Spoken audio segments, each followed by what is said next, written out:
Bienvenidos a Relatos del Más Allá. Me encantaría saber desde dónde nos escuchan, dejen sus comentarios, los leo con atención. Y ahora, sin más, prepárense para adentrarse en cada relato. Que los disfruten.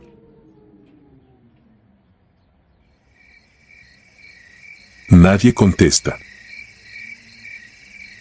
Yo no era nuevo en la sierra, pero aquella vez entendí que hay cerros donde el aire no perdona la verdad. Era 2011 y yo servía en un grupo de fuerzas especiales desplegado entre Mezquital y la frontera con Zacatecas. Nos mandaron a levantar un punto de observación y verificar reportes de campamentos en una cañada sin nombre a 2 horas de terracería desde el último poblado. Éramos 7. A mí me tocó llevar la radio larga y un FX-05 con mira nocturna. El jefe de equipo, un teniente al que todos le decíamos Alea, iba al frente con el mapa en el pecho y la fe clavada en el procedimiento. Llegamos antes del anochecer. Plantamos ponchó, sacamos los AM/diagonal PVS y montamos turnos. Todo normal, silencio, grillos, un arroyo que parecía respirar entre piedras calientes. Lo único raro fue la forma en que la señal se iba a intervalos, como si alguien se parara entre nosotros y el cielo. Aún así logré pasar la clave avisando nuestra posición y la promesa de reporte al amanecer. En el pueblo nos habían dicho que no cruzáramos la barranca cuando cayera la luz. No preguntamos por qué. No hacía falta. El primer turno fue de Luján y mío. Caminamos el perímetro con calma, checando marcas en los nopales y zonas de paso. A eso de la 1, un golpe seco sonó abajo, en la grieta húmeda del arroyo. No era piedra ni rama. Era peso. El tipo de peso que mueve agua sin querer. Apuntamos con luz blanca en ráfaga, breve. Nada. El eco regresó tarde, como si la barranca tragara el sonido y lo devolviera cansado. Alea ordenó cerrar el perímetro y reducir el campamento. Nos pegamos a la ladera, espalda a tierra. Yo quería hablar por radio, pero el canal estaba vacío. Ni chirrido. Ni estática. Nada. Intenté la secundaria. Tampoco. Revisé baterías, conectores, antena. Todo en orden. La oscuridad seguía respirando normal. El aire no. El segundo turno lo tomó Paredes con Israel, un cabo bajito que nunca se cansaba. A los 15 minutos escuché 3 pasos rápidos, una caída y un quejido que no fue grito. Corrimos. Israel estaba en el suelo, con la mirada clavada hacia arriba y el chaleco arrancado del velcro como si alguien se lo hubiera levantado sin pedir permiso. Paredes juró que algo cruzó la vereda, bajo y largo, sin chocar con nada. Buscamos rastrillos, marcas, cualquier señal que nos hiciera sentir tontos por asustarnos. Nada. Ni huellas claras. Solo piedras corridas. El arroyo, otra vez, moviéndose sin tener por qué. Alea ordenó retroceder 10 metros, compactarnos y encender una fogata mínima para ganar horizonte. El humo se fue en línea recta y luego bajó, como si lo jalara a la barranca. No habíamos visto eso en ningún manual. Aún así, nos quedamos. Era lo que tocaba. El tercer turno me volvió a caer. Me moví en semicírculo, lento. A la 1:53, según mi reloj, vi 2 puntos débiles, relucientes, a ras de piso, como ojos húmedos guardando distancia. No subieron ni bajaron. Tampoco parpadearon. Apunté. El gatillo estaba firme, el seguro abajo. No disparé. No por miedo, sino porque la mira no me dio profundidad, había algo entre la noche y yo, y disparar contra una pared negra imaginaria es traicionar el instinto. Llamé a Luján con un gesto. Cuando volvió la vista, los puntos ya no estaban. A las 2:11, la radio cobró vida con una voz cortada que parecía nuestra clave, pero sin ritmo. Era como escuchar una repetición mal copiada. El teniente se arrodilló a mi lado. Repetimos protocolos. La voz hizo lo mismo, siempre desfasada, como si contara hasta 3 cuando nosotros íbamos en 2. Alea me pidió que apagara y prendiera, que cambiara de antena. Nada. El vacío volvió a meter la mano. Nos replegamos un poco más, con Israel recuperándose. Tenía marcas en el abdomen, 4 líneas paralelas que no eran de alambre ni navaja. Dijo, sin mirarnos, que sintió calor en la espalda, el tipo de calor que emana de un animal respirando encima. No quiso decir animal. Nadie lo quiso. Aceptamos esa palabra para no quedarnos sin ninguna. La fogata, mínima, se alimentó de una madera húmeda que no encontramos en el entorno. Paredes juró que la recogió donde no había nada hace segundos. El olor que soltó no era de pino ni mezquite. Era como de tela vieja quemándose. Alea decidió movernos hacia un lomo de tierra que daba vista al arroyo. Era peor estar arriba, porque el valle quedaba en sombra y la ladera nos hacía sentir exhibidos, pero abajo ya no queríamos. El impacto llegó a las 2:37. Un golpe contra la mochila de Luján, rápido, lateral, como si la hubieran arrancado con coraje. Luján giró el rifle y disparó 2 veces. Escuché el ciclo perfectamente. No hubo rebote. No hubo queja. Solo otra vez el arroyo, avanzando. Alea se fue hacia el punto, quiso cortar distancia. Lo seguimos 3 pasos y él se adelantó 4 más. Lo vi desaparecer detrás de una lengua de matorral que no alcanzaba para ocultar a un hombre. Corrí. No estaba. No había caída. No había rastro. Solo el olor a ese humo torcido que nos acompañaba desde hacía minutos. Reunidos, hicimos lo que dicta el librito cuando la realidad no ayuda: marcar posición, plantear extracción y aguantar hasta ver luz. Nos quedamos en cruz, cubriendo sectores. El cansancio logró lo que no podía la adrenalina y me descubrí cabeceando un segundo, con el FX-05 sobre el pecho y la radio clavada en la clavícula. Me desperté con un zumbido que no venía del auricular. Venía de abajo. Era el arroyo otra vez, pero ahora con ritmo, como si el agua aprendiera a copiar nuestra clave. A las 3:19, vibró mi celular. Nadie debería llevarlo encendido, pero la costumbre me jugó en contra. Era un número guardado con una sola palabra: Alea. Respondí. Escuché respiración, no la suya, arrastrada, como si se filtrara por una rejilla. Corté. Miré al resto. Ninguno se atrevió a decir que también lo estaba escuchando. Vibró de nuevo, 3 veces, sin que yo tocara nada. Lo apagué. Me dolió el estómago como si hubiera corrido cuestas con el equipo puesto. La luz llegó y con ella regresó la señal. Pedimos extracción. La voz de mando sonó limpia, como si todo hubiera sido un mal sueño. Bajamos por la vereda con Israel apoyado en paredes. El helicóptero llegó a mediodía, levantando polvo y se crecía. No nos preguntaron mucho. Solo nos sacaron de ahí.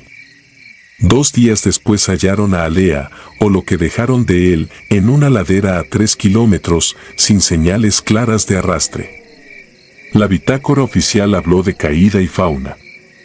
Nadie firmó en contra. Regresé a base con la radio en revisión y el celular apagado. Lo prendí hasta la noche. Tenía 4 llamadas perdidas del número de Alea, todas entre 3:19 y 3:23. Revisé el registro de la compañía. El equipo de comunicaciones reportó que el celular del teniente fue recuperado sin batería, lleno de tierra, a varios metros de donde localizaron su casco. Nunca pregunté cómo pudo llamar. Aprendí a no preguntar algunas cosas. Semanas después, nos mandaron a otra operación, esta vez en Jerez. Mismo tipo de terreno, mismas brechas. El pelotón era otro. Yo iba como enlace.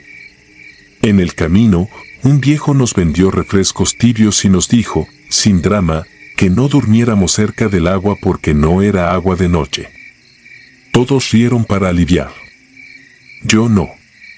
Desde entonces, cuando escucho un hilo de líquido moviéndose donde no se ve, siento que el aire me aprieta el chaleco. A veces sueño con esas 4 líneas paralelas en el abdomen de Israel. O con el olor a ropa vieja quemándose en medio de la nada. O con el humo bajando como si obedeciera. Me despierta el celular vibrando sin motivo, aunque ya no lo dejo encendido en campo. Si estoy en casa, camino hasta la cocina, abro la llave y dejo correr el chorro unos segundos. Cuando el sonido agarra ritmo, cierro con fuerza. Me quedo quieto. Escucho. Solo entonces recuerdo que la clave de aquella madrugada quedó pegada en mi cabeza, como si la sierra me la hubiera tatuado desde adentro. He contado esta historia a 2 o 3 personas. Ninguna quiere creerla del todo. Está bien. Yo tampoco la creería si no me hubiera tocado sentir cómo la noche copia voces y cómo un arroyo puede guardar silencio hasta que aprende a hablar. En el oficio de uno hay cosas que se escriben y cosas que se cargan. Esta la cargo. Y cuando alguien me pregunta qué fue lo que nos siguió en aquella barranca, digo lo único que me permite dormir, no lo sé. Y prefiero que siga así. Porque donde el aire no perdona la verdad, lo que responde no vuelve a callar.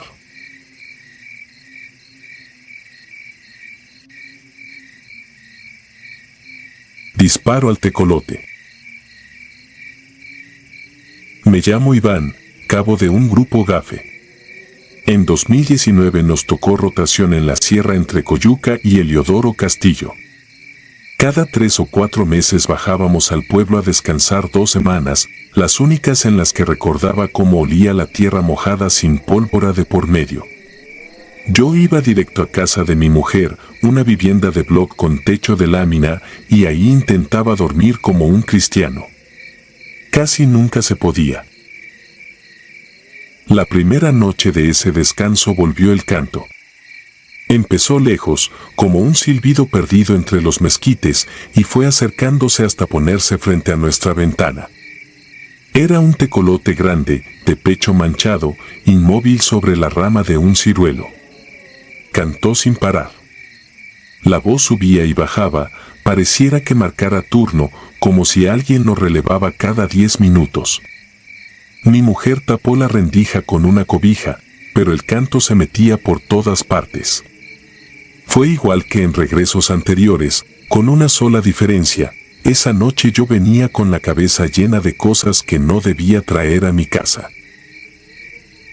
En el último operativo habíamos cateado una cabaña donde encontramos velas derretidas, fotografías perforadas con alfileres, restos de animales y una lista con nombres. Entre esos nombres estaba el mío. Iván M. escrito torcido, casi con rencor. No lo dije en el parte. Nadie quiere parecer un supersticioso en un grupo que mide todo en metros y minutos. Pero lo vi y lo guardé adentro, como guardé la imagen de un cuarto sin ventanas con paredes llenas de rayones, un olor dulzón que te llenaba la lengua y perros que no ladraron cuando entramos. El tecolote seguía ahí. Cantó toda la noche, más fuerte a la mitad, como si reclamara algo. A las 4, cuando ya no eres persona y la mente se te va por barrancas, me levanté. Afuera, el aire estaba quieto, ni una hoja. Apunté con la lámpara y el ave ni parpadeó. Le hablé sin ganas de hablar. No estaba borracho, no tenía sueño de más. Solo quería que se fuera. Me escuché prometiéndole que si volvía a cantar le iba a tirar. Fue cuando, sin moverse del árbol, cambió el canto por una voz de mujer. Un timbre seco, claro, como de alguien que aprendió a hablar despacio para que la escucharan. Dijo que si la mataba, mi familia cargaría con mi error para siempre. La sangre se me fue a los talones. Respiré hondo, bajé el arma, la subí de nuevo. Me repetí que la voz era de mi cabeza, que el cansancio hace trucos, que la memoria se encarga de acomodar cualquier cosa para que duela menos. Disparé una sola vez. El animal cayó como una bolsa. No corrí hacia él. Me metí a la casa y trancé la puerta con un alambre. Mi mujer me miró como si no me conociera. No le expliqué nada. Me acosté, pero no dormí. Afuera ya no hubo canto, solo un silencio que se sentía más pesado que un camión. Al amanecer, el pueblo andaba raro. En la tienda de Don Chayo, 4 vecinos traían un brazo vendado. Todos alegaban una caída distinta, de una escalera, del lavadero, de un burro, de la banqueta. Era ridículo. Entre ellos estaba mi madre. No quiso ir al centro de salud, dijo que con un té era suficiente, que se le iba a pasar. Cuando le pregunté qué hizo en la madrugada, me contestó que yo debía saberlo, que ya lo había visto. No supe si estaba regañándome o protegiéndome. Regresé al ciruelo. No había plumas, no había nada. Ni un rastro de sangre en la tierra. Solo marcas en el polvo, como de pies pequeños volteando siempre hacia la ventana. Ese día no comí. A la noche siguiente, el canto volvió, ahora desde la barda del corral. Ya no era uno. Eran 2. Cantaban turnándose, uno agudo, otro grave, como parejas que aprenden a respirar al mismo ritmo. Pensé en mis compañeros. En lo que aprendimos a golpes, nunca hagas una promesa a tu miedo. A los 3 días me llamaron para salir de nuevo. Habían localizado una bodega en una cañada, con radio constante por la noche y vehículos sin placas en movimiento. Nos montamos en una Sandcat y 4 pickups. La ruta era terracería estrecha, con curvas que te dejan el estómago en la garganta. A la mitad del trayecto se nos cayó la señal. La radio soltaba chasquidos, como si alguien jugara a encender y apagar un foco. El chofer bajó la velocidad hasta que solo escuchábamos las piedras reventando bajo las llantas. Fue ahí cuando lo vimos, en la ladera, a la altura de nuestras ventanas, un tecolote volando paralelo, a nuestra misma velocidad. No aleteaba como los demás. Planeaba con una calma casi humana y nos miraba de reojo, siempre del lado donde yo iba. El compañero que iba conmigo se santiguó sin disimulo. Yo no dije nada. Apoyé la frente en el respaldo y me obligué a contar la respiración. Llegamos a la bodega después de medianoche. Las puertas tenían candados nuevos. No había gente afuera. Los perros, otra vez, callados. Entramos con palanca y pistón, limpiando esquina por esquina. En el cuarto del fondo, el mismo que olía dulzón, encontramos un altar improvisado. Foto mía clavada con un alfiler y, a un lado, una pequeña rama de ciruelo amarrada con una trenza de cabellos. Imposible saber de quién. Aún así supe que no eran míos, que tampoco eran de mi mujer. Los focos parpadearon 2 veces y luego nada. Una corriente fría nos recorrió el cuello. El sargento ordenó salir. En el patio, un canto nos detuvo. Venía del techo de lámina. 3 tecolotes en fila. Me pareció, o quise creer, que el del centro no tenía los mismos ojos que los otros. No eran brillantes, eran opacos, como de alguien que observa todo desde muy lejos. No disparé. Nos fuimos con lo que pudimos levantar y dejamos un binomio al cuidado del perímetro. No pasó nada esa noche, pero al amanecer, el perro del binomio se había metido debajo de la Sandcat y no hubo forma de sacarlo. Temblaba como si lo hubieran metido en agua helada. Tomé el celular para llamar a casa. No entraba. Caminé cerro arriba hasta que agarrara señal. Al fin contestó mi mujer. Me dijo que mi madre se había caído de nuevo. El mismo brazo. Mis hermanos querían llevarla al hospital y ella no quería. Aseguraba que el dolor era la forma de pagar una deuda que yo contraje.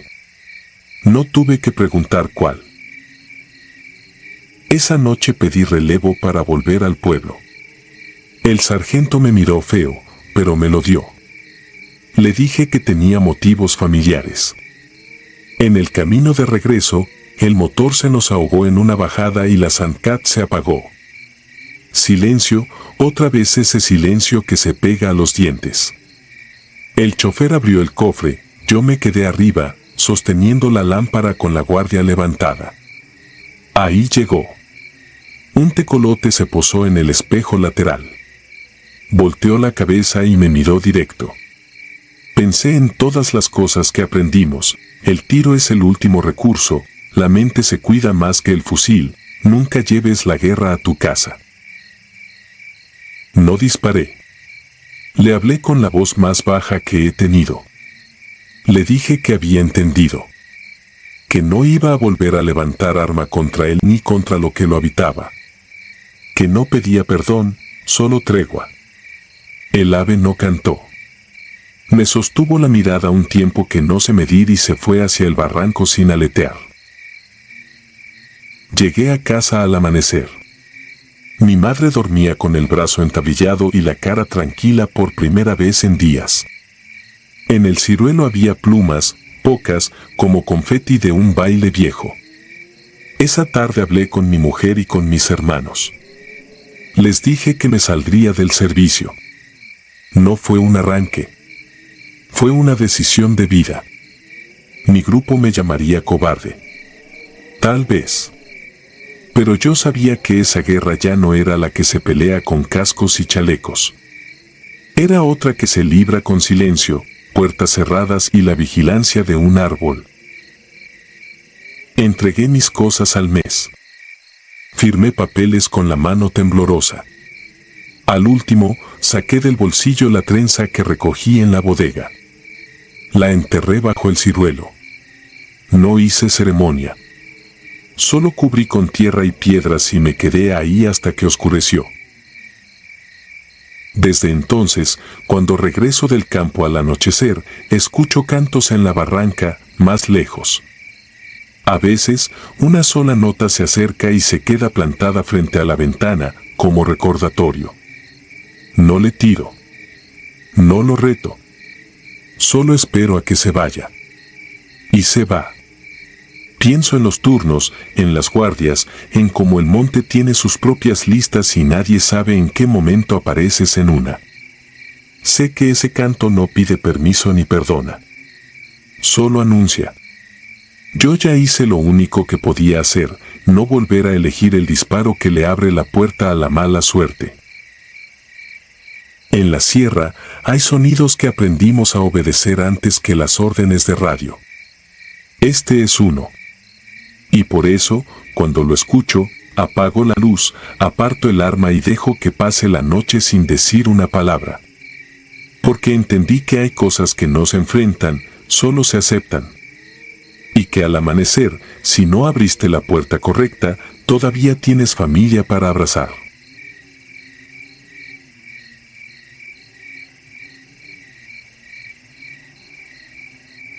Turno en el patio muerto. Fui gafe durante 6 años. Creí haberme curtido en todo, monte, brecha, calor que quema la nuca y noches tan largas que uno aprende a respirar como si fuera otra persona. Pero lo que viví en 2016, en un aeródromo abandonado entre la Sierra de Guerrero y la costa, no lo he podido sacar de la cabeza. En el batallón le decían el patio muerto, una plancha de asfalto comida por la maleza, hangares caídos, un polvorín clausurado y un convoy de chatarra que, decían, había servido en tiempos bravos. Había historias de luces que se encendían solas y pasos en estructuras donde ya no quedaba techo. Historias de tropa que siempre se cuenta para pasar la noche. Yo también me reía, hasta esa guardia. Nos metieron a una orden fragmentaria corta, asegurar el perímetro de madrugada mientras un equipo revisaba el polvorín. Relevo cada 2 horas. A mí me tocó con Garganta, un cabo que hablaba hasta con las piedras. Entramos por terracería en una Cheyenne sin placas, con las luces tapadas y los radios con volumen a lo mínimo. El aire traía olor a salitre y pasto seco. La luna caía plena, de esas que te obligan a mirar al suelo porque todo brilla con filo. Al desembarcar, formamos en silencio. Los viejos del pelotón nos miraban de reojo. Uno, con cicatriz en la ceja, dijo apenas, no se separen del puesto 9. El puesto 9 era el patio muerto, la plataforma grande frente a los hangares derruidos. El primer turno era de la 1 a las 3. Nos repartieron los sectores y nos fuimos a posiciones. Desde mi punto, el polvorín quedaba hacia la izquierda, un montículo de concreto con puertas soldadas. Hacia la derecha, la plancha abierta y, al fondo, sombras de cascos de avión sin entrañas y fuselajes cortados. Garganta se acomodó junto a mí, se puso los lentes nocturnos, los subió, los volvió a bajar. Decía que no se acostumbraban sus ojos. Yo respiraba con calma, iba contando en mi cabeza, controlando el pulso, revisando el campo con la vista por segmentos, como nos enseñaron. A la 1:30 vimos a lo lejos a 2 camaradas que venían del puesto 12. Eran el Chavo y el Güero, de Tlapa. Caminaban ligero como si espantaran el frío con el paso. Yo alcancé a ver que traían los cascos mal puestos. Garganta murmuró una tontería, que venían de rascar la tierra a ver si encontraban su suerte. Me callé. Cuando se acercaron supe que algo no estaba bien. El Chavo temblaba de forma rara, de adentro hacia afuera, como si la piel le quedara grande. El Güero no miraba a nadie. Tenía los ojos en el suelo y la boca apretada. Los llevamos a la sombra de un hangar. El jefe de pieza preguntó qué habían visto. Nadie respondió. El Güero repetía una sola frase como si la masticara sin tragar, no sigan el juego. Los mandaron a sanidad. Cambiaron de relevo. La guardia siguió como si nada, pero no era como si nada. El aire había cambiado. Hoy lo recuerdo como un filo dentro de la lengua. A las 3 nos tocó a Garganta y a mí cubrir el patio muerto. Cruzamos la plancha en diagonal y subimos a la torre baja que quedaba junto a la antigua oficina de control. No era torre en forma, apenas un cubo con ventanas rotas y una escalera de fierro. Dentro olía a aceite viejo. Se escuchaba el crujido del asfalto cuando se enfriaba. Revisé radio, posiciones, señal de mano y alternancia de observación. Garganta me dijo que él empezaba mirando el polvorín y yo la plancha. Yo asentí. Quise decirle que no se durmiera, pero ya lo conocía, en cuanto cerraba la boca se le caía la cabeza.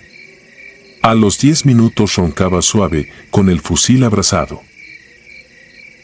La luna despejó una franja amplia y vi líneas sobre el asfalto, marcas viejas de ruedas y manchas oscuras que parecían charcos que nunca se secaron. El viento se metió por la ventana y trajo tierra finísima. Me limpié los ojos con el dorso del guante y seguí escaneando. A lo lejos, entre 2 fuselajes cortados, noté un movimiento bajo, de lado a lado. Pensé en perros. Conté mentalmente otra vez. Me digo siempre que nada pasa si uno sigue el método.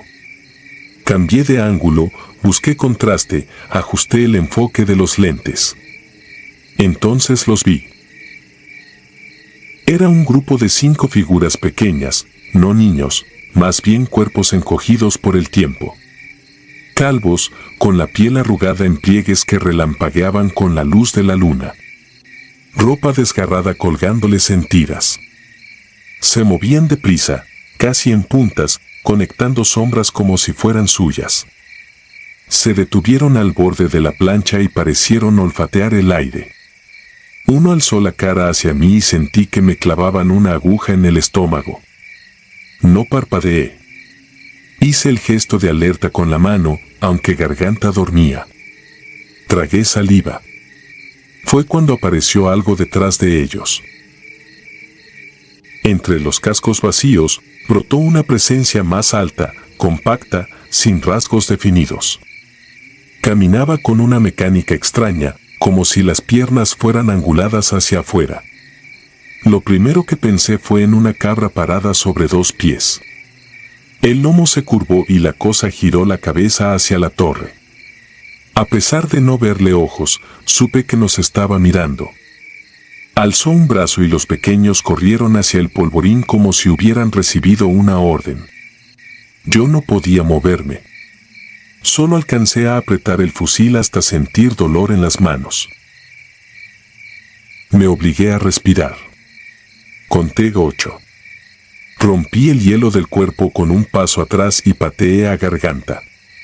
No despertó.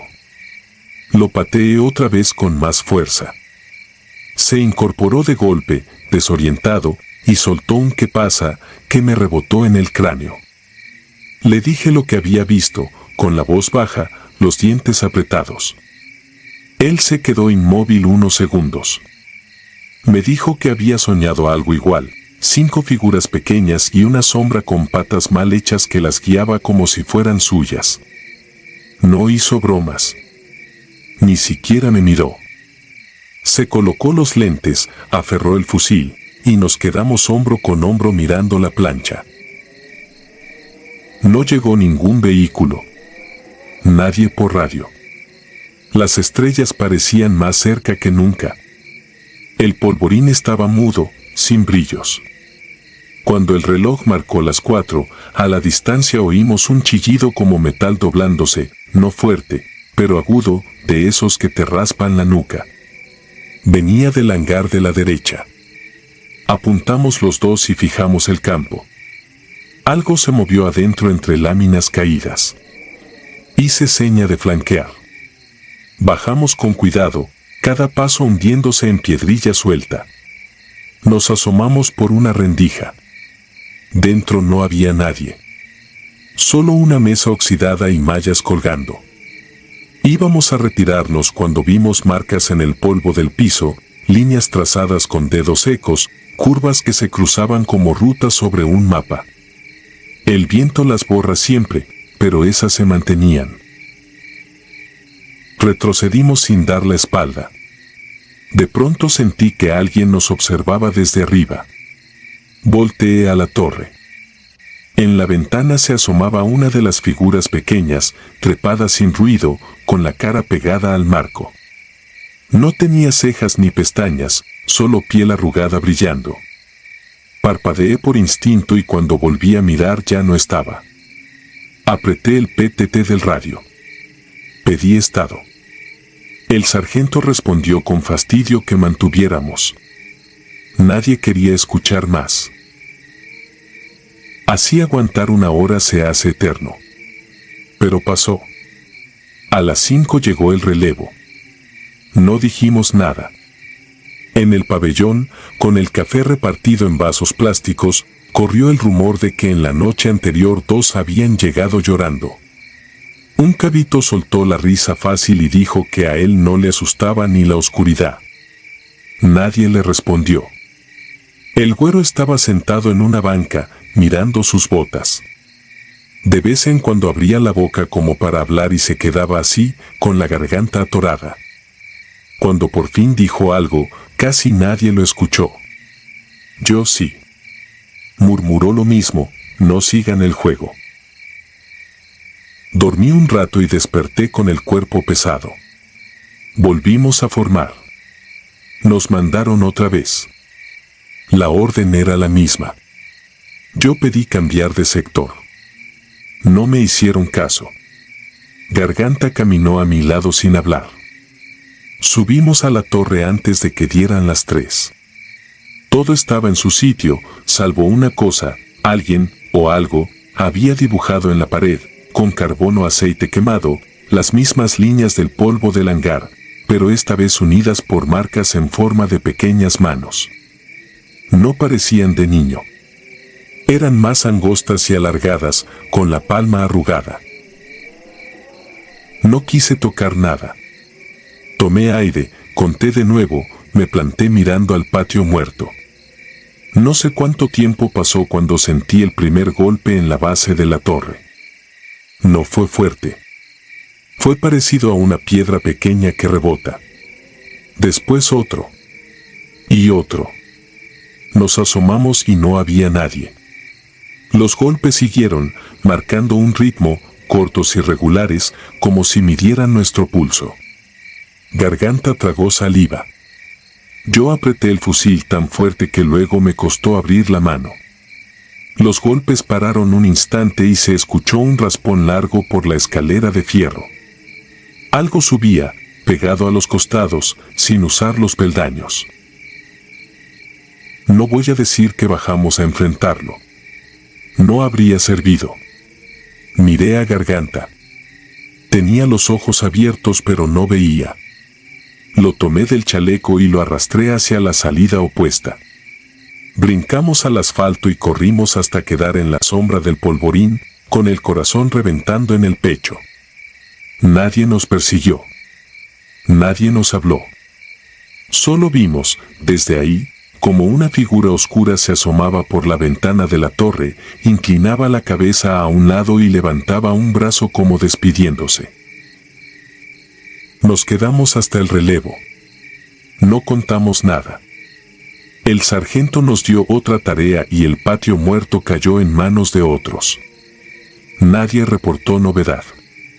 De vuelta al cuartel, mi cuerpo iba en la camioneta, pero mi cabeza seguía ahí, en la plancha, con esa sensación de que, si uno se descuida, las cosas de la noche te invitan a jugar y ya no te dejan irte.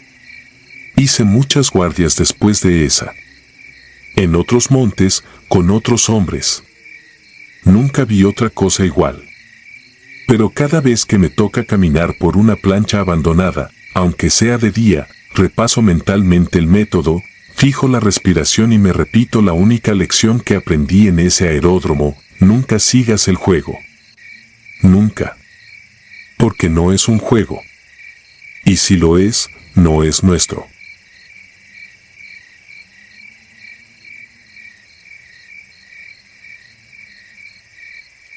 Náusea negra. El miedo tiene un olor particular, mezcla estiércol húmedo, óxido y sudor que jamás se seca. Lo descubrí a principios de 2018, cuando el batallón desplegó un campamento temporal en la Sierra de Sonora, a 20 kilómetros del caserío San Isidro del Cobre. La misión oficial era vigilar tramos de terracería donde presuntos grupos armados extorsionaban a los ingenieros que abrían brecha para un nuevo gasoducto. La extraoficial, esa que se susurra entre tiendas de campaña, consistía en poner orden sin dejar rastro. Yo era cabo de infantería recién ascendido, todavía afinaba mi puntería, todavía creía que lo peor provenía de hombres de carne y hueso. La primera noche patrullé con el sargento primero Victoriano Prado. En el regimiento le decían el viejo porque llevaba 20 años entrando y saliendo de la sierra. Nadie conocía sus cicatrices ni el número real de operaciones que pesaban sobre sus hombros. A media madrugada abandonó la línea de patrulla y me ordenó seguirlo fuera de la ruta asignada. Solo gruñó: tengo un pendiente antes de que amanezca. No era un capricho, la jerarquía se cumple sin preguntas, así que lo acompañé colina abajo, linterna cubierta con celofán rojo, fusil a la altura del hombro. Llegamos a un camino de brecha que terminaba frente a un caserón colonial perdido entre mezquites. El viejo dio un golpe corto a la puerta. Del otro lado contestó una voz de anciana, temblorosa, pidiendo auxilio. Cuando la hoja se abrió, Nos golpeó una bocanada de aire gélido imposible de explicar en aquel desierto, olor a tierra removida y algo rancio, como vísceras expuestas demasiado tiempo. La mujer, 70 años quizá, vestía camisón y sostenía un cirio casi consumido. Dijo ser Ignacia, suegra del sargento. Hasta ese momento yo ignoraba que el viejo tuviera familia en la zona. Ignacia se negó a cruzar el umbral, me puso en la palma un rosario pegajoso de cera derretida y rezó en silencio mientras Victoriano me hacía seña de entrar. La estancia estaba iluminada únicamente por lámparas de queroseno distribuidas al azar en el suelo. Sus flamas parecían respirar. Sobre la mesa del comedor reposaban vendas, guantes quirúrgicos y botellas vacías de suero. El viejo recogió un maletín médico empapado en un líquido oscuro, lo colgó en su hombro y me habló con un hilo de voz: necesito que vigiles a Lucía. No será más de 1 hora. Si intenta salir, la convences de quedarse. No hay disparos, ¿entendido? No esperó respuesta, simplemente se marchó con la abuela detrás, dejando la puerta abierta al viento nocturno. Subí la escalera con el fusil a media alza. Cada peldaño crujía como si se quejara. Al final del pasillo, una puerta estaba desencajada y sostenida por una silla atravesada, improvisado cerrojo. Empujé el mueble y el rechinido resonó hasta el tuétano. Dentro, la penumbra olía a sangre coagulada. Una mujer en camisón, pálida como sábanas almidonadas, permanecía erguida sobre el colchón. Su cuerpo estaba tan arqueado hacia atrás que la coronilla casi tocaba la espalda. Los dedos, tensos, chocaban entre sí como si aplaudieran despacio. La luz de la lámpara revelaba surcos violáceos en los antebrazos, viejas ligaduras. Con un chasquido de lengua, la mujer pronunció mi nombre completo, el segundo apellido incluido, y enseguida la niñez entera se me apretó en el pecho. Solo mi madre fallecida lo había dicho igual. Quise retroceder, pero mis botas parecían adheridas al suelo. Ella bajó la cabeza sin desdoblar la espalda y sonrió. Los dientes parecían microscópicas hojas de obsidiana, manchados de algo oscuro que se deslizaba hasta la barbilla. Su voz regresó, ahora con la cadencia burlona de un instructor veterano que tuve en el colegio militar, Cabo Izaguirre, firme, que aún no ha terminado la práctica. Fue suficiente para quebrar mi rigidez. Salí de la habitación y atranqué la puerta con la misma silla, clavé la pata al parquet con la bayoneta, temblando. Pasé la siguiente media hora en la cocina, sentado de espaldas a la pared, repasando oraciones que no recitaba desde la primaria. Las lámparas chisporroteaban como si algo aspirara su oxígeno. A cada rato creí ver el camisón de la mujer deslizándose por los pasillos, pero cada vez que avanzaba con el arma lista, no había nada. Solo escuchaba pasos arrastrados en el piso de arriba, luego golpes secos contra las paredes, luego un silencio tan espeso que castigaba los oídos. El viejo regresó casi al alba. Lo acompañaba un sacerdote menonita de contextura mínima, el alzacuellos estaba manchado como si lo hubiera mordido la tierra. No me preguntaron nada. El sargento subió con el cura, cargando un botiquín distinto, y yo me quedé en planta baja con Ignacia. La anciana no lloraba, murmuraba una suerte de letanía que mezclaba pasajes bíblicos con nombres de plantas medicinales. Entre frase y frase, me confesó que su hija Lucía había cambiado un mes atrás. Invocaba a los muertos de la familia por sus motes infantiles, caminaba con el torso doblado como si sus huesos fueran cables, y cierta madrugada flotó pasillo abajo, apenas rozando el suelo, hasta quedar de cabeza contra la puerta principal sin perder la sonrisa. Ningún médico se atrevió a emitir diagnóstico, uno sugirió traslado psiquiátrico, pero ella se arrancó 3 uñas delante del especialista antes de que la sedaran. El hospital se negó a recibirla de nuevo. No hubo gritos durante el ritual, solo un murmullo grave que recorría la casa, imposible distinguir si venía de la garganta del cura o de algún sitio detrás de las paredes. Cuando el estruendo terminó, un golpe seco, como si algo pesado cayera desde el techo, la puerta del cuarto se abrió. Salieron el sacerdote, empapado en sudor, y Victoriano, con la mirada de un hombre que ha visto trincheras de otro siglo. No me permitieron entrar. El cura me bendijo la frente con aceite que olía a salmuera, susurró algo en bajo alemán y desapareció por el pasillo arrastrando el maletín vacío. El viejo me condujo al porche. Solicitó 3 días de licencia para él y una ambulancia militar para Lucía. Firmé el oficio sin leerlo. Antes de que me marchara, colocó la mano sobre mi hombro. No hablamos de esto jamás. Hazlo por tu cordura y por la de ella. Al girarme noté que llevaba el antebrazo vendado. Una mancha ovalada de sangre fresca traspasaba la gasa. No pregunté. Me limité a asentir, subí al vehículo y conduje hasta el campamento con el amanecer pegándome en la nuca como una lámpara de interrogatorio. 4 semanas después, el gasoducto quedó asegurado y nos replegaron a Hermosillo. Supe por radio que Victoriano solicitó baja temporal por motivos familiares y que Ignacia falleció de un infarto fulminante 2 días después de su licencia. Dao Sargento no averiguó más, los archivos de personal mostraban traslado a Puebla, pero nadie confirmaba haberlo visto allá. Una noche, en la guardia de retén, mi compañero Mesina encontró dentro de mi mochila un rosario cubierto de cera agria. Yo juraría haberlo perdido. Al tocarlo sentí el mismo frío irrazonable de aquella puerta abierta y un susurro en la lengua de mi madre diciéndome que era hora de volver a casa. Desde entonces duermo con la luz encendida, cargador en la recámara, y aún así me desvelo esperando escuchar pasos que flotan medio palmo sobre la duela. Nadie en el ejército prepara para estos enemigos. Uno aprende a reconocer minas, emboscadas, calibres, pero no el momento en que algo tuerce la geometría del cuerpo humano y se alimenta de la memoria de quienes lo observan. Han pasado años, y a veces el sueño me vence, pero en la penumbra del dormitorio siempre hay un segundo justo antes de quedarme dormido en el que percibo ese olor, estiércol húmedo, óxido y sudor que jamás se seca. Entonces abro los ojos y, por un instante, juro ver una silueta arqueada al pie de la cama, chocando las yemas de sus dedos, ansiosa porque la acompañe a jugar.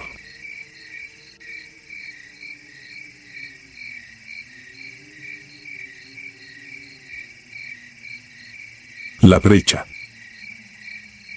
Me llamo Román Galindo y aún cargo con una sombra que ningún exorcismo militar ha podido disipar. Era mayo de 2003 cuando mi sección, 18 hombres de la 42ª zona, recibió la orden de custodiar un radar recién instalado en la Sierra del Alto Grijalva. Cerca de un cañón tan escarpado que los mapas lo marcan con un simple trazo rojo y la palabra brecha. El destacamento principal operaba varios kilómetros adentro, sobre una meseta cubierta de neblina perpetua. Nosotros éramos el anillo exterior, un campamento discreto a casi 1 hora del caserío más cercano, El Paraíso, que en realidad tenía poco de idílico, 10 casas de madera, una tienda y un cementerio improvisado junto al río. La primera semana pasó sin sobresaltos. Montábamos guardia en turnos de 4 horas, llevando la cuenta de las humaredas de los rancheros y los ruidos de los cuatíes que bajaban al arroyo. A medianoche el monte se quedaba tan quieto que podías oír cómo quemaban los carbones en la estufa del puesto de mando. El 18 de mayo me tocó vigilar el sector norte con el cabo Montes. Habíamos clavado nuestros catres junto a una trinchera baja de costales, sobre un claro ligeramente inclinado hacia el barranco. A las 2 de la mañana, cuando el generador estaba en silencio y solo quedaba el zumbido lejano del radar, escuché algo que no correspondía al bosque, risas finas, rápidas, como si un grupo de críos jugara al escondite justo detrás de las guarniciones. Me incorporé y apunté la linterna hacia la arboleda. Los haces de luz rebotaron sobre hojarasca húmeda y troncos retorcidos, nada más. Monte se desperezó, molesto por mi brusquedad, pero pronto también él oyó aquel coro infantil. Las risas pasaban de un extremo a otro del perímetro, demasiado ágiles para pies desnudos sobre lodo. Nos miramos sin decir nada, un simple gesto de cabeza bastó para trazar la decisión, no dejaríamos el terraplén.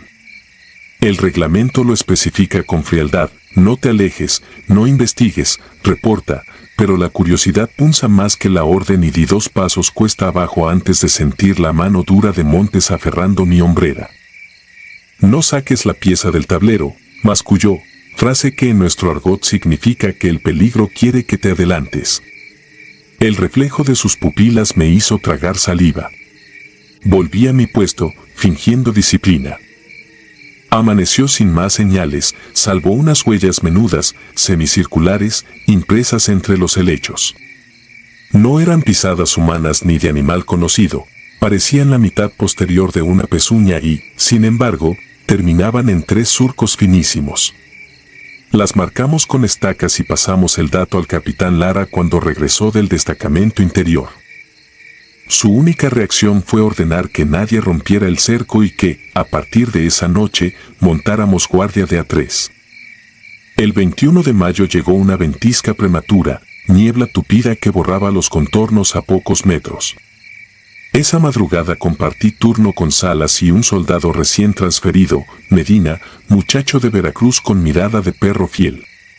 A eso de la 1, entre la bruma, reapareció el eco de las risas, ahora más cercanas, casi dentro del campamento. No eran carcajadas alegres, vibraban con una tonalidad metálica, como si los pulmones que las producían estuvieran llenos de polvo. Salas mascó un rezo que se perdió en el viento. De pronto, Medina dio un paso en falso. Lo vimos descender por la pendiente como si lo arrastraran cabellos invisibles, sin soltar un quejido, hasta desaparecer en la leche espesa del barranco. Alumbramos con los 3 focos, gritamos su nombre, nada respondió, solo el batir de alas de algún pájaro que huyó aterrado. El parte oficial diría más tarde que Medina cayó por terreno resbaloso, hecho tristemente común en la sierra. Pero nosotros, los que vimos la escena, sabemos que el terreno estaba seco aquella hora y que nadie resbala en vertical como un muñeco sin voluntad. El capitán ordenó búsqueda al alba. Encontramos su fusil, su mochila y un rastro de hendiduras semicirculares que se internaba en la jungla para difuminarse de golpe, como si lo hubiesen alzado en vilo. Ni un hilo de sangre, ni un trozo de tela rasgada.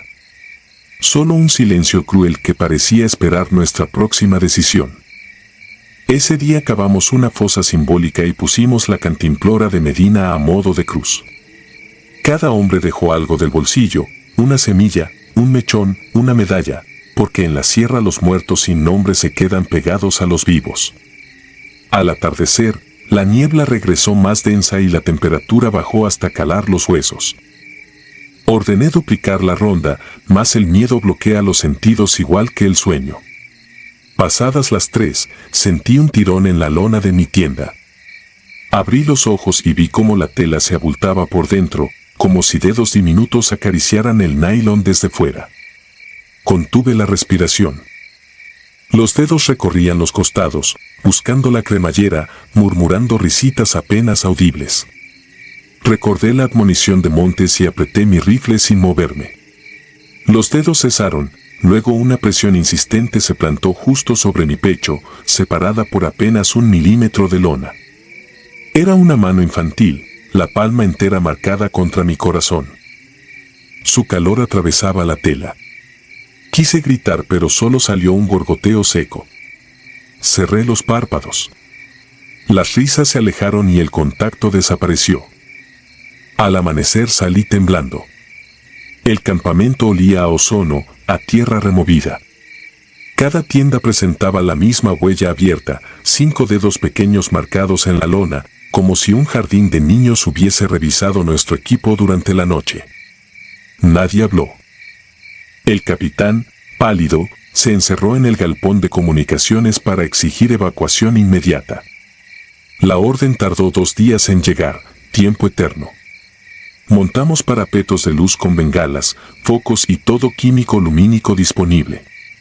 Funcionó la primera noche, la segunda, las luces se apagaron una a una, sin que las baterías mostraran descarga. El 24 de mayo, antes del alba, escuchamos un estallido hueco en la armería. Corrimos.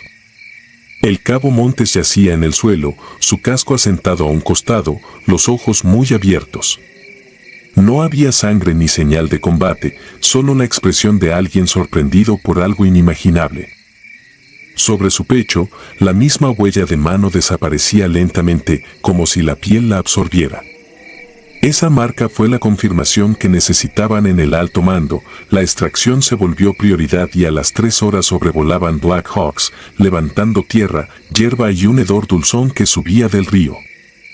Nunca reportaron hostiles, nunca investigaron las huellas, nunca recuperaron a Medina. A mí me dieron licencia psicológica y un expediente sellado.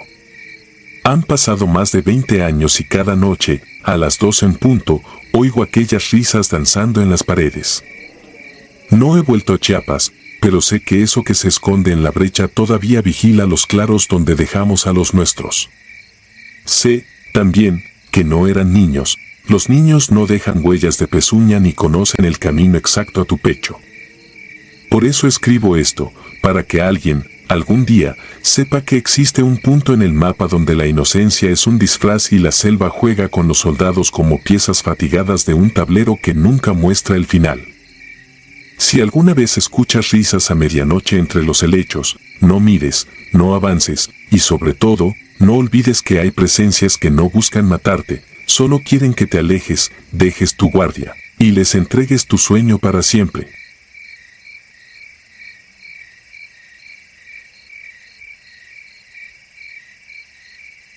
Guardia en la bruma.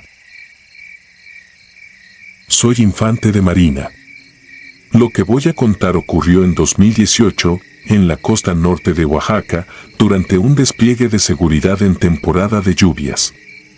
Éramos 6 en la patrulla y yo llevaba el último turno, de 3 a 6 de la mañana. En papel, la orden sonaba simple: vigilar un estero y un pueblito pegado al manglar, movernos por veredas, verificar embarcaderos, impedir que la zona se llenara de gente que no debía estar ahí. En el mapa, todo era azul y verde. En el terreno, todo era silencio. Llegamos al destacamento temporal en una casa ejidal abandonada, cerca de unas lanchas varadas. Techo de lámina, catres viejos, paredes manchadas por humedad. Los primeros 2 días hicimos recorridos cortos. El tercer día, la gente comenzó a desaparecer de las calles. No se veía a nadie barriendo patios, no se escuchaban gallinas ni radios. Las puertas quedaban entreabiertas, pero los cuartos estaban vacíos. A veces, desde una ventana, alcanzaba a ver una cortina moverse y nada más. Nos asignaron un guía, un pescador de manos ásperas que evitaba cruzarnos la mirada. Llevaba al cuello un amarre trenzado con fibras de palma y un hilo oscuro. No lo tocaba nunca, parecía más pesado de lo que era. Lo presentaron a la carrera y salimos hacia el estero por la tarde, con la idea de volver antes de la noche. El cielo cayó a plomo y los caminos de tierra se volvieron fango. El guía apretó el paso cuando entramos al primer tramo de manglar. Dijo en voz baja que por ahí se escucha caminar cuando baja la marea. No me gustó el verbo, pero nadie dijo nada. Al avanzar, el aire cambió. No sé explicarlo de otra forma. Era como si el manglar respirara en sincronía, como si el agua y la tierra latieran a un ritmo propio. Las garzas levantaban vuelo sin hacer ruido. En una orilla encontramos huellas frescas, no de botas ni de pies descalzos, parecían marcas alargadas, profundas, como de alguien que dejara el peso en los talones y arrastrara las puntas. Tomamos coordenadas y seguimos. Nadie habló. El guía quiso rodear una pequeña lengua de agua, se negó a cruzarla por el tronco. Aquí no, dijo. Lo dejamos pasar delante. Caía la tarde cuando vimos las primeras casas a la orilla del estero. Todas con fogones apagados, ollas limpias, camas tendidas, fotografías boca abajo. Una hamaca aún se mecía por el viento que venía del mar. No había rastro de forcejeo ni de salida apresurada. Era como si la gente hubiera decidido dejar sus cosas intactas y caminar hacia ninguna parte. El guía comenzó a temblar. Le sudaban las manos. Le dije que nos diera 10 minutos para revisar y partir. Aceptó con la cabeza, pero no entró a ninguna vivienda. Debimos volver entonces. No lo hicimos. Oscureció mientras regresábamos por el borde del agua. La bruma bajó con un ritmo que parecía consciente. Veías tu brazo y 2 pasos más allá ya no. Empezó un ruido de ramas doblándose. Lo primero que pensé fue en un animal grande, pero el golpe contra el agua sonó rítmico, como pasos pesados que buscaban firmeza en el fango. Nos detuvimos, formamos, apuntamos a nada. El guía, sin voltear, dijo, no miren de frente. No pude evitar levantar la lámpara. Alcancé a ver algo en la orilla opuesta, alto, delgado, quieto, como si fuera parte del manglar. Cuando le apunté de lleno, se deshizo con la neblina y volvió el silencio. Esa noche, ya en el destacamento, el más joven del equipo se levantó de golpe del catre y salió a la intemperie sin contestar. Lo alcancé en la entrada. Tenía los ojos abiertos de par en par, pero la mirada resbalaba, sin fijarse en nada. Le hablé fuerte, lo sacudí, no reaccionó. Volvimos a meterlo. Se quedó inmóvil, respirando rápido, como si algo lo hubiera dejado vacío por dentro. El guía no durmió. Se sentó de espaldas a la pared, con las manos sobre el amarre, murmurando palabras que no entendí. Al amanecer faltaba uno. No el joven, sino el guía. La puerta estaba abierta y el suelo, marcado con esas mismas huellas alargadas, cada vez más profundas. Seguimos el rastro por la orilla del estero hasta un claro donde el manglar se abría en un círculo perfecto. No había pájaros. Solo un tronco viejo atravesado a media agua y, frente a él, el cuerpo del pescador boca arriba, sin marcas, con la piel reseca y la boca abierta como si hubiera querido decir algo y no alcanzó. A un lado, sobre una piedra lisa, habían dejado una figura tallada en madera, un hombre sin rasgos en la cara y un hilo enrollado al cuello, igual al del amarre. No la toqué. El comandante ordenó regresar y pedir relevo, pero la radio comenzó a fallar y el aire se volvió pesado otra vez. Fue entonces cuando el joven se puso de pie por su cuenta, caminó hacia el tronco y se quedó parado frente al agua. No respondió cuando le hablé. Un paso más y habría caído. Lo jalé del chaleco, sentí su cuerpo frío, rígido, como si llevara horas en un cuarto de hielo. Volteó apenas y supe que no estaba viéndome a mí. Dijo, muy quedito, ya viene. Luego cerró los ojos. No esperé la orden. Eché a andar de vuelta cargándolo del hombro. Los demás me siguieron.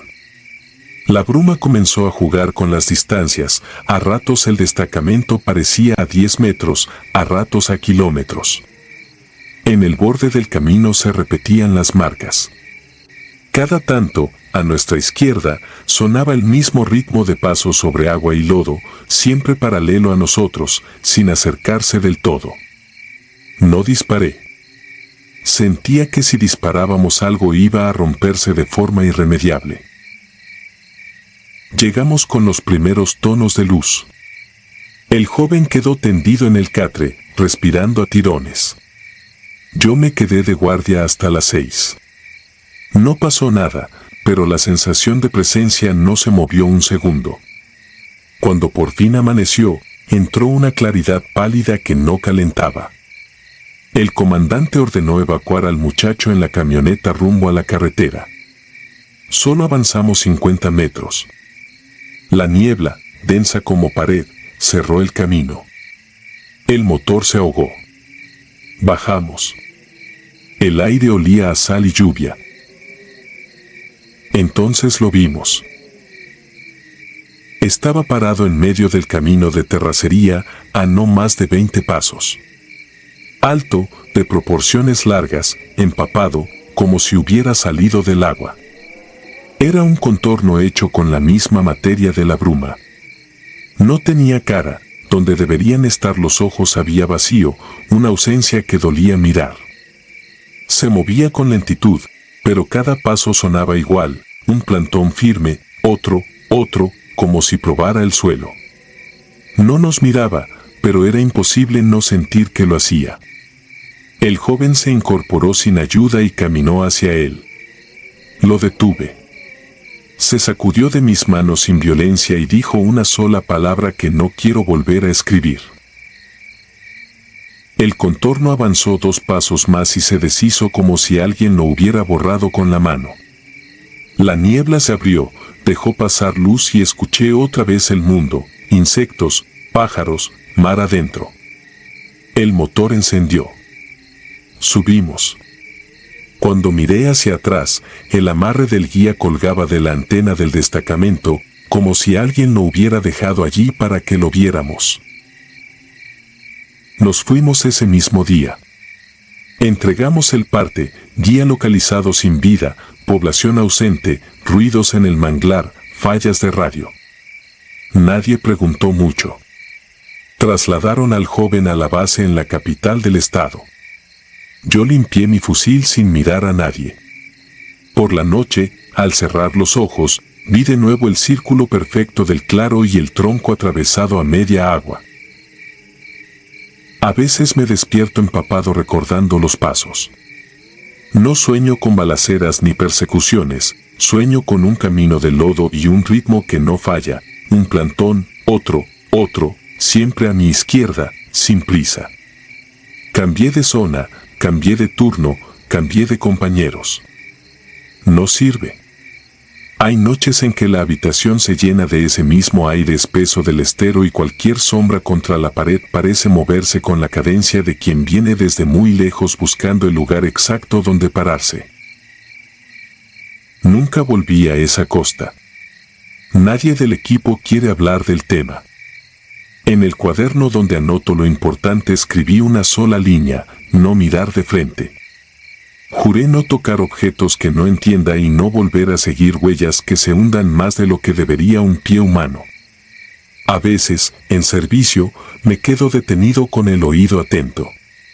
No sé qué espera encontrar mi cuerpo cuando hago eso, pero se prepara, como animal que huele tormenta. He aprendido a no negar lo que vi. En la Marina nos entrenan para todo, menos para esas cosas que no admiten explicación. A mí me tocó a la orilla del manglar, con un guía que quiso advertirnos y un compañero que se asomó a un borde sin mirar abajo. No le deseo esa guardia a nadie. Si alguna vez te toca un turno a esa hora, en un lugar donde la gente no está y los fogones quedan limpios, escucha el agua. Si crees oír pasos, no vuelvas la cabeza. Acelera y vete. No dejes que la bruma marque el ritmo por ti. Porque cuando lo marca, no se te quita, te sigue pegado al cuerpo y, con el tiempo, te lo recuerda a la menor provocación, en un charco, en el goteo de un techo, en el crujido de una rama. Y sientes, con certeza, que ese andar aprendió tu camino y lo repite con paciencia.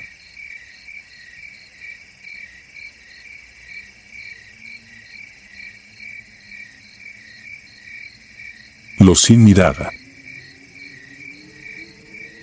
Yo era infante de marina en 2013, adscrito a una base avanzada en la costa de Guerrero. Ese tramo del litoral parecía tranquilo desde lejos, pangas dormidas, faroles de sodio, una gasolinera vieja al borde de la carretera. Desde cerca, la calma tenía grietas.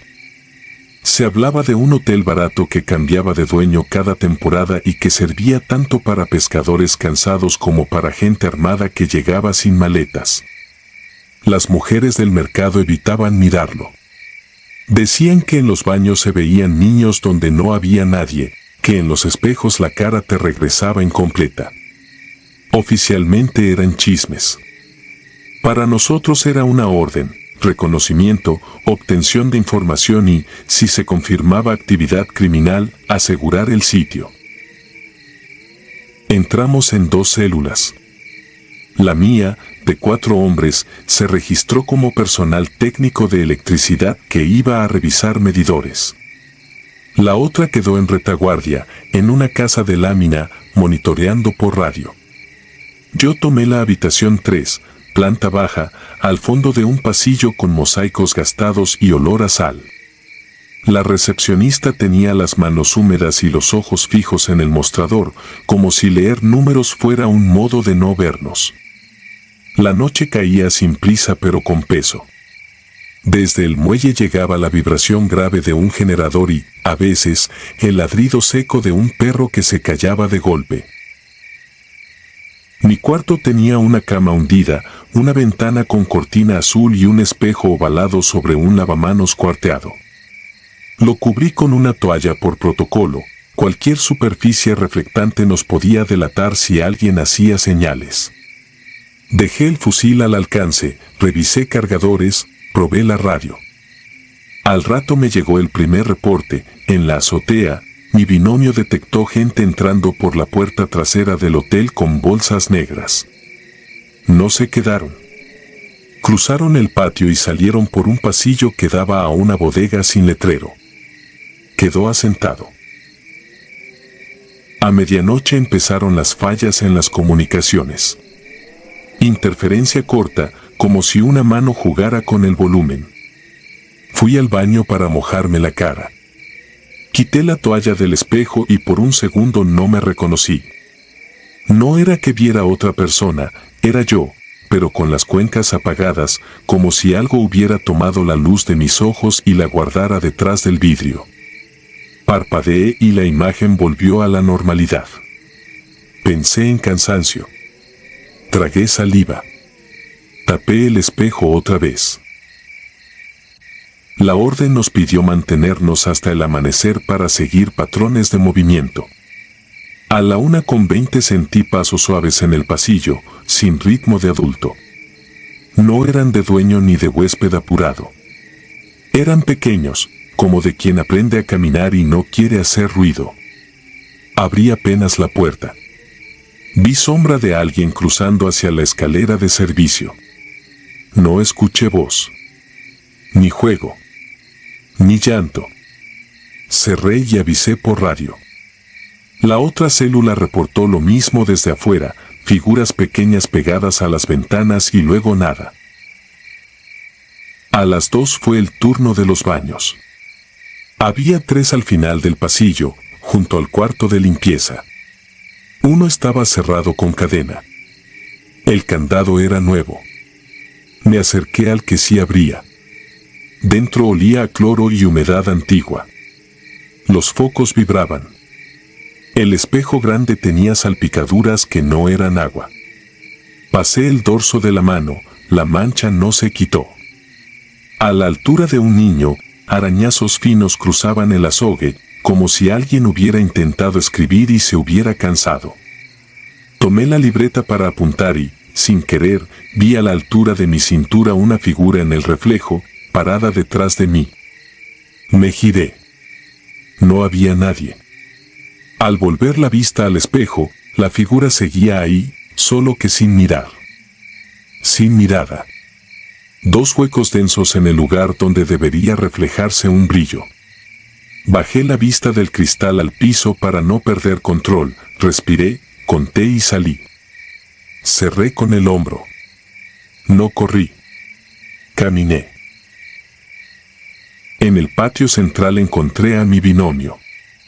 Tenía la respiración corta y el casco mal puesto. No habló. Señaló la bodega sin letrero. Fuimos en silencio por el pasillo lateral, pegando la espalda a la pared. A la izquierda, la cocina del hotel estaba impecable, sin platos, sin comida, como exhibición abandonada. A la derecha, un muro con azulejo verde conducía a una puerta de metal.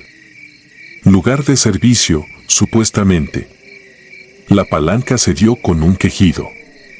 Adentro había un cuarto vacío salvo por un tapete de hule enrollado, una cubeta y una coladera grande con rejilla torcida. Un aire frío subía de allí, no de refrigeración, sino de vacío profundo. El olor a mar se mezclaba con algo metálico. La radio chisporroteó con letras sueltas. No eran llamadas, eran nombres. No el mío, no el suyo, pero eran nombres. Regresamos a posiciones. A las 3:05 apagaron el generador del muelle. El pueblo se quedó sin zumbido y el silencio empezó a pesar. La recepcionista ya no estaba en el mostrador. En su lugar, una libreta abierta con cifras y una flor seca. De reojo, en el vidrio de la puerta, vi pasar otra sombra pequeña seguida de una más. Como si fueran en fila.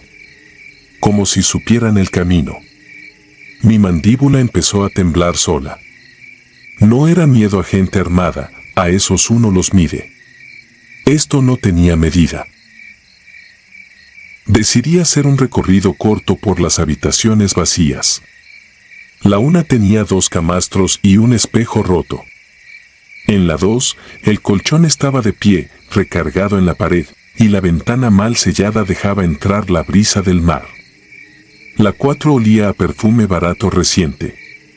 En la 5 había un televisor sin cable y, sobre la mesa, carritos de plástico acomodados en fila como esperando manos pequeñas.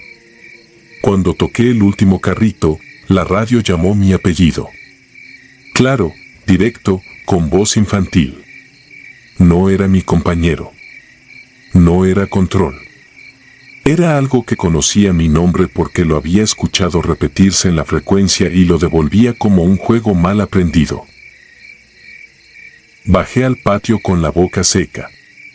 La puerta de la bodega estaba abierta otra vez. Dentro, la rejilla ya no estaba torcida, estaba levantada.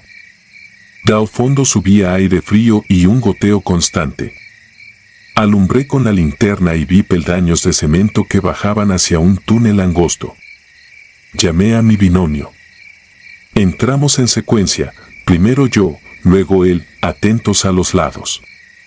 La escalera daba a un pasillo de paredes húmedas. A cada 5 metros, nichos de laja servían de repisa para veladoras gastadas. Más adelante, el pasillo desembocaba en una cámara cuadrada, piso de cemento y un tanque de agua a media altura, como una cisterna. Sobre el borde del tanque, marcas de manos. Delgadas. Demasiado delgadas. Me ardió el estómago. La linterna golpeó la superficie del agua. No era espejo perfecto, pero devolvía suficiente. Allí, en ese reflejo tembloroso, vi caras juntarse y separarse, como si la superficie respirara. No tenían detalle, solo la impresión de rasgos incompletos, de ojos que no alcanzaban a sostener luz. Al mismo tiempo, por la radio volvió mi apellido, esta vez seguido de un ven que no era orden militar, sino llamada de niño. Mi binomio me tocó el hombro. Nada de palabras. Nos echamos para atrás, paso por paso, cuidando de no dar la espalda al tanque. Arriba, el hotel había cambiado de sonido. Se escuchaban puertas que se abrían sin manos, el golpeteo leve de objetos que caían de una repisa, el choque de una pala contra azulejo. Salimos al patio y una ráfaga cerró la puerta de la bodega con fuerza. Nos replegamos a la habitación 3. En la pared, la toalla que cubría el espejo se había caído sola. El cristal devolvió mi silueta y, detrás, a la altura de mi cintura, la de un niño mojado que me subía la mirada hasta la cara y, donde deberían estar sus pupilas, solo había sombra densa. No duró. Fue un destello. Pero quedé temblando. Amaneció sin que nadie más llegara al hotel. El dueño apareció con cara de sueño falso, dispuesto a cobrar como si nada. El control nos ordenó evacuar. Dejamos constancia de todo, bodega, rejilla, cisterna, fallas en radio, objetos infantiles, figuras reflejadas. En el reporte no cabía lo que pesaba de verdad, la certeza de que ese sitio no se explicaba con tácticas. Un equipo de judiciales llegó semanas después. Sellaron el lugar. Hablaron de adecuaciones irregulares y de evidencia de tránsito de menores. Nadie fue detenido. La gente del pueblo siguió caminando por la acera de enfrente. Yo pedí cambio de adscripción, pero no me lo dieron de inmediato. Cada guardia nocturna me traía a la cabeza el mismo detalle: el agua de la cisterna apenas se movía y sin embargo en ella cabía una procesión de miradas ausentes. Pasaron los meses. Cuando por fin me mandaron a otro estado, empecé a dormir mejor. A veces, sin embargo, en el baño de algún cuartel remoto, al abrir la llave y levantar la cara, el espejo me devuelve el uniforme, el casco y, muy atrás, una fila de bajos que esperan turno para ser vistos. Entonces apago la luz, cuento hasta 10, respiro y sigo. La vida en servicio continúa. Lo que vi también. No sé si la Marina volvió a ese hotel con otra bandera. No sé si clausuraron la bodega o si la coladera se tragó la poca memoria que nos quedaba. Lo que sé es que algunas noches, cuando el refrigerador hace su zumbido más largo, la radio del vecino se distorsiona y los faroles parpadean, escucho mi apellido pronunciado con voz de patio de escuela. Lo ignoro. Reviso puertas. Pego la toalla al espejo. Me recuerdo que, en mi oficio, los vivos son el peligro. Y, sin embargo, hay lugares donde la mirada perdida de lo que fue te sigue patrullando, ordenando la formación desde el agua, esperando a que alguien reconozca que estuvo allí.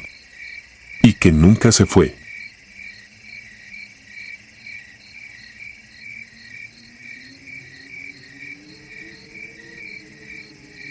La gritadora del altar. Dicen que el desierto todo lo amplifica. El calor, la sed, los pasos, las ideas. Aprendí que también multiplica lo que no tiene nombre. Esto que cuento pasó en 2012, cuando yo era infante de la Marina Armada de México asignado a operaciones en el Gran Desierto de Altar, Sonora. Esa noche entendí por qué algunos veteranos, al hablar de la línea con Arizona, miran el horizonte como si fuera una boca abierta que no termina nunca. Éramos 6, patrulla ligera. Salimos al anochecer después de reportes sobre rutas clandestinas que habían cambiado de sitio. 2 Sandcat, equipo de visión nocturna, brújula de respaldo, agua justa. La radio PRC que nos tocó iba bien hasta que entramos a una planicie de sal y arena que parecía sin principio ni final. Me tocó ir de punto a pie en una vereda que apenas se distinguía cuando la luz se caía. Todo se volvió plano, tan plano que uno pierde sensación de distancia. El viento traía polvo fino que se metía entre la tela del uniforme y la piel. Lo primero raro no fue lo que vi, sino lo que dejó de oírse. El zumbido de la electrónica se apagó como si alguien bajara un interruptor. La radio quedó muda, los GPS marcaron líneas sin sentido, el reloj del tablero quedó en ceros. El sargento hizo señas, avanzar a pie y mantener formación. A unos 300 metros, una elevación baja ofrecía buen punto para observar. La alcanzamos sin mayores problemas, pero ahí arriba, el aire apretaba el pecho. Fue entonces que escuchamos el grito. No era eco de coyote ni motor ahogado. Era una voz. Femenina. Larga. Aguda. Vino de alguna parte hacia el noroeste, donde la planicie cae en un mar de dunas. Nadie dijo nada porque no hizo falta. A todos se nos tensó la nuca al mismo tiempo. En ese paisaje, ese sonido no tenía lugar. El sargento me señaló avanzar con otro marino hasta una zona de rocas oscuras que cortaban la arena como una cicatriz. Descendimos con cuidado. La arena crujía bajo las botas, seca y pegajosa a la vez. La linterna se quedó sin fuerza, como si la batería se hubiera cansado de golpe. Encendimos solo un segundo el modo tenue. No había nada. Ninguna huella clara aparte de nuestras suelas. Aún así, la sensación de vigilancia nos siguió, pegada a la espalda como una mirada que no cede. Regresamos a la elevación. El sargento ordenó marcar rumbo de vuelta a los vehículos, reagrupar y salir de ahí. Y entonces la escuchamos otra vez, más cerca, como si se arrastrara por el aire. 2 marinos buscaron frecuencia de emergencia. Solo chisporroteo quebrado. Un tercero señaló al horizonte, una luz fija, baja, como una lámpara lejana en medio de nada. Parecía moverse aunque no cambiaba de sitio. Nos quedamos un momento mirándola sin entender. La arena comenzó a levantarse en remolinos cortos. No era tormenta, pero mordía la cara. El grito volvió, partido en 2, uno arriba, otro clavado al ras del suelo. Me sentí torpe, con las manos heladas por dentro de los guantes. Nadie disparó. ¿A qué le tiras cuando no sabes dónde está? Bajamos otra vez, ahora los 6. El plan era alcanzar los Sandcat por una ruta más directa aprovechando la planicie. El viento nos golpeaba de frente. La luz del horizonte parecía retroceder a nuestro paso, como si nos midiera. Un marino que iba a mi izquierda se llevó la mano al pecho, decía que sentía algo vibrar bajo la arena, un pulso, una especie de latido que subía por las plantas de los pies. No supe qué contestar. Yo lo sentía también, pero no quería darle forma con palabras. El grito siguiente no vino de lejos. Vino detrás de nosotros, tan cercano que las cervicales me tronaron. Giré con la carabina lista. Nada. Solo arena peleando contra el aire. Caminamos más rápido. Otro grito, ahora muy al frente, pero arriba, como si flotara. El sargento intentó hablar, no para dar órdenes, sino para que su voz existiera. No lo logró. La voz se le quebró. Hizo señas de mantener línea y avanzar sin correr. A los pocos minutos vimos los vehículos cubiertos de una fina película de arena como si llevaran días abandonados. Las puertas no abrían con el primer intento. Un marino maldijo en silencio, tirando del seguro. Yo puse la mano en el cofre, estaba frío. Inexplicable, porque los apagamos hacía nada. El tablero no respondía. La radio interna, muda. El desierto, igual de enorme, igual de atento. Entonces la vimos. No salió de las dunas ni caminó entre rocas. Simplemente estaba ahí, a nuestra derecha, a una distancia corta, de pie. Medía lo suficiente para parecer persona, pero no era eso. La compararía con una sombra, pero lo que teníamos enfrente no seguía reglas. Cambiaba. Se estiraba y encogía en silencio, como si respirara por toda su superficie. Creí ver facciones por un instante, facciones que se borraron en cuanto intenté fijarlas. La luz lejana se apagó como si le hubiera guiñado el ojo. Mi primer impulso fue disparar, el segundo no hacer nada. No sé cuál ganó, el dedo se me ancló en el guardamonte. El sargento alzó la mano y no disparó tampoco. La cosa se ladeó, sin pasos, y el aire se enfrió de golpe, un frío seco que no pertenece a esa tierra. El grito reventó a 1 metro de nosotros. No lo escuchamos con los oídos. Nos atravesó el cuerpo entero. Quise rezar y solo pensé en la arena metiéndose en los dientes, en la sed de días, en mi madre esperando una llamada. La cosa se acercó y vi que no proyectaba sombra propia. La luz de las estrellas, tenue pero presente, pasaba a través de ella y salía torcida, como si detrás hubiera agua. Pestañeé y ya no estaba. La nada pesó el doble. Un marino vomitó sin ruido, agachado, con la carabina colgándole. El sargento golpeó el tablero del Sandcat con la palma. El después parpadeó, una vez, dos, y murió. La brújula marcaba norte y sur al mismo tiempo. La botella de agua se me antojó veneno. La cosa apareció de nuevo, ahora al otro lado, idéntica pero no igual, como un reflejo de un reflejo. El grito subió tan alto que sentí las órbitas dolerme por dentro. Entonces, sin orden, empezamos a empujar el vehículo para girarlo a mano, locura pura en la arena suelta, pero cualquier acción era mejor que quedarse clavado. No sé cómo, pero el motor encendió. Fue un bramido breve, salvaje, como si el vehículo hubiera regresado de un pozo. Subimos a empujones. La suspensión chilló. Yo me aferré a la manija y miré atrás por instinto. La cosa no corría. Se multiplicaba a lo lejos, en cortes de luz, en parpadeos. 3, luego 5, luego una sola vez más grande. El sargento aceleró sin mirar el tablero. La arena nos tragaba hasta media llanta. El grito volvió, pero ahora parecía venir por el piso del Sandcat. Sentí el metal vibrar bajo las botas. Apreté los dientes tan fuerte que me dolió la mandíbula. Aceleramos en línea recta guiándonos por un punto del cielo y por el recuerdo del camino, nada más. No hubo persecución al estilo de película. Hubo presencia.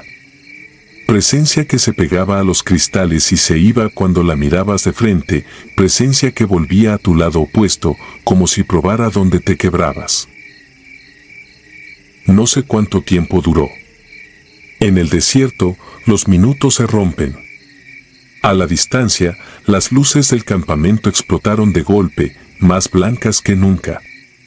Cruzamos el cordón de seguridad sin códigos, sin aviso. El motor se ahogó en el acto. Nadie dijo palabra.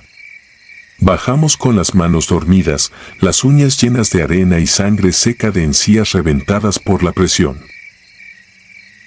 El jefe de servicio nos miró sin preguntar. Anotó la hora en una libreta. Nos dio agua y nos mandó a sentarnos. Cuando por fin pudimos hilar frases, contamos lo esencial. Hubo silencio, luego una orden simple: esa zona no se pisa de noche. Ni con guía. Ni con todo el equipo del mundo. No fue regaño. Fue hecho. Esa madrugada no dormí. Me acosté con el uniforme puesto, la carabina cerca, los oídos atentos a lo que no quería oír. El viento sopló normal. Las tiendas crujieron normal. Y, sin embargo, a ratos se deslizaba por el campamento un lamento finísimo, casi imperceptible. Nadie lo mencionó. A la mañana siguiente revisaron las cámaras térmicas. Nada. Revisaron nuestras rutas.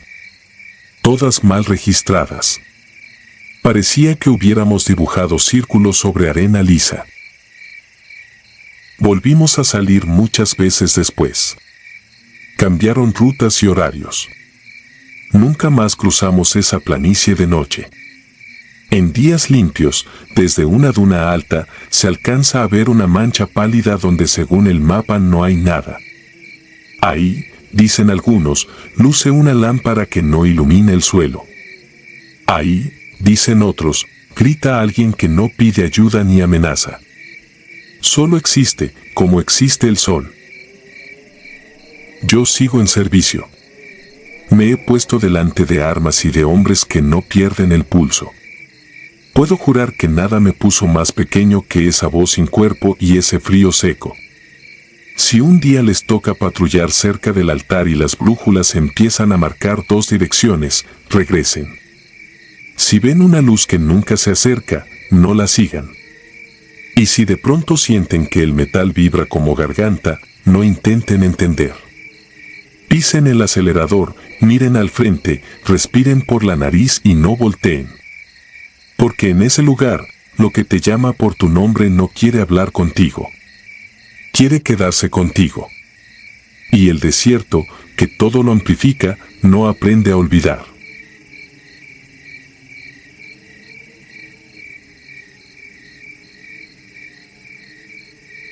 La risa sin dueño.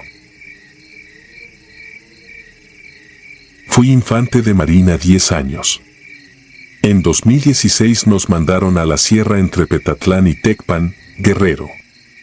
El parte hablaba de un depósito para gente armada. Orden, entrar, confirmar, marcar con GPS y salir. Éramos 6 FES, yo a cargo. Noche cerrada, humedad alta, PRC 152 en canal limpio. Todo normal hasta que el monte dejó de sonar, ni grillos ni agua. Ordené alto. El operador dijo en voz baja que el GPS saltaba de coordenada. En el mapa no había razón. Seguimos. En una cañada apareció un olor dulce, fermentado. Velas gastadas, tierra removida, cabellos trenzados en nudos. Lo documenté y seguimos. En operaciones largas no bautizas lo que no entiendes. Escuché mi nombre a la izquierda, tan cerca como si me hablaran al oído. No venía por radio. La voz era mía, con mi ritmo. No respondí.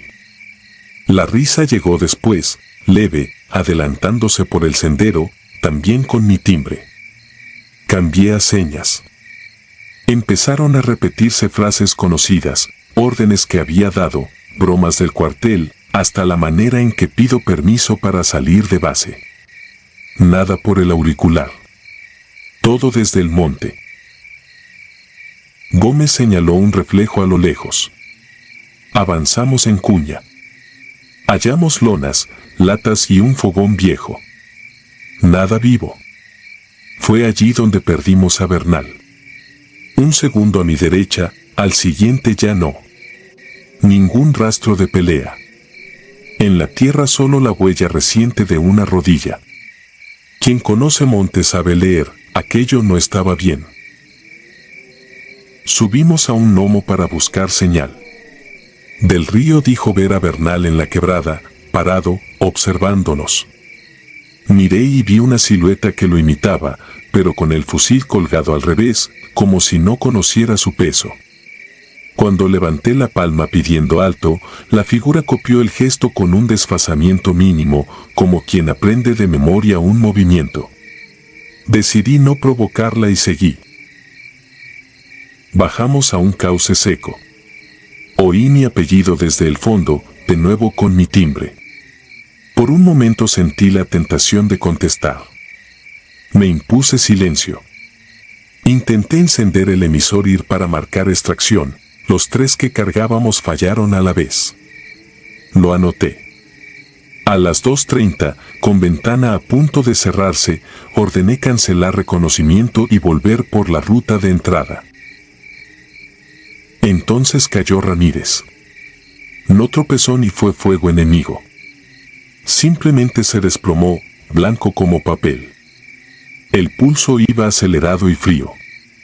Abrió los ojos y dijo, con mi misma cadencia, no regreses por el mismo sendero. Quise atribuirlo a agotamiento, hasta que mi voz sonó desde la arboleda repitiendo lo mismo, como si forzaran una decisión. El camino de retorno ya no existía. El GPS dibujaba bucles. Pasamos 2 veces junto al mismo árbol pelado con 2 marcas. A la tercera tenía 3, recién abiertas. Entendí que nos empujaban hacia un punto. Dimos con un claro. En el centro, una mesa de cemento con cera vieja, botellas turbias y fotos clavadas. En varias se veían uniformes azules y verdes, rostros tachados con tinta negra. En otra estaba mi cara de academia, recortada. No recuerdo haber compartido esa imagen fuera de archivos oficiales. La guardé. Ordené romper el altar. Al primer golpe sonó una risa leve detrás. Giré con el arma. Nadie. Al segundo, del río gritó Invernal y salió hacia el borde. No volvió. El monte se cerró. El aire pesaba y las voces aumentaron de volumen. Repetían contraseñas, apodos, cansancio. A veces decían alto con voz de cualquiera de nosotros y el de retaguardia casi frenaba sin querer. Era un espejo malicioso empeñado en desarmarnos. Recordé un consejo de un guía serrano: si la montaña te repite, rompe el patrón. Cambié la formación, invertí posiciones, conté pasos en números primos, saltos alternados, nada de rutas previsibles. En cada cruce dejamos 2 piedras alineadas y una tercera al azar. Si veíamos el mismo arreglo, sabríamos que girábamos en círculos. Ocurrió 3 veces. A la cuarta aparecieron, a un lado, nuestros propios arreglos pero con una cuarta piedra. Alguien nos imitaba.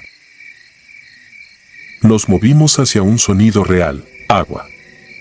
Fue lo único verosímil en horas. El cauce nos llevó a un jacal vacío con un anafre tibio. Alguien había estado ahí hace poco. Dejé una marca para extracción y un mensaje en clave. De pronto la puerta se cerró sola y el cuarto quedó a oscuras. Una risa, la mía, se pegó a las tablas. Disparé 2 ráfagas, revisé, astillas en el suelo, nada más. Volvimos al cauce.